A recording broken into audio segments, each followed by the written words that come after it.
iakan ikaw ay nakarpa ng kwaban ko kajimpensen ng kwaban ko yamin kapaatray dang syakri bunsin rumah bakla yai le chi yai le kaju shi kaju yabe atrai sâu ban du ngà cùng ban ong la biang cát tu la đây ban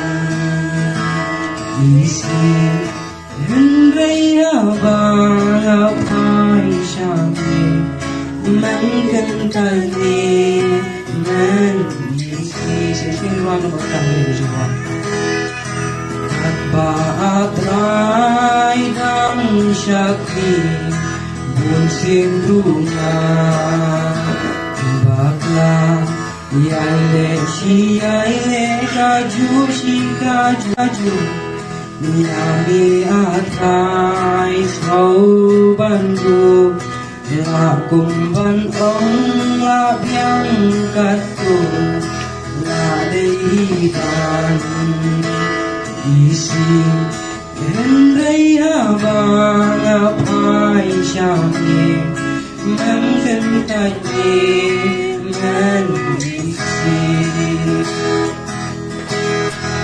kawai atrang adwai syami iakan ikaw ay nakarpa ng kwaban ko kajimpensen ng kwaban ko yamin wadlakat ni kijen yashem ng kwaban no umisim Bakit alika po ka kumanta ko ba siya? Nakaklam ka jinggang ka siyang eh. Nakaklam ka jingay ka siyang eh. Mga banda na kung ka siya ka. Nakaklam ka jinggang ka jingay ka siyang eh ko pa. Nayak ko pa Jisu. And I try din ang mga jingay ka siyang eh. Nakaklam ka din ka siya ka pa Jisu. Hallelujah, hallelujah, Jisu, Jisu. Yes, Jisu. Din ang mga jingay ka siyang eh. Nakaklam Jisu ay ngay ko pa Jisu. Ngay ngay ko jingay ka siyang eh. Allah ka din na.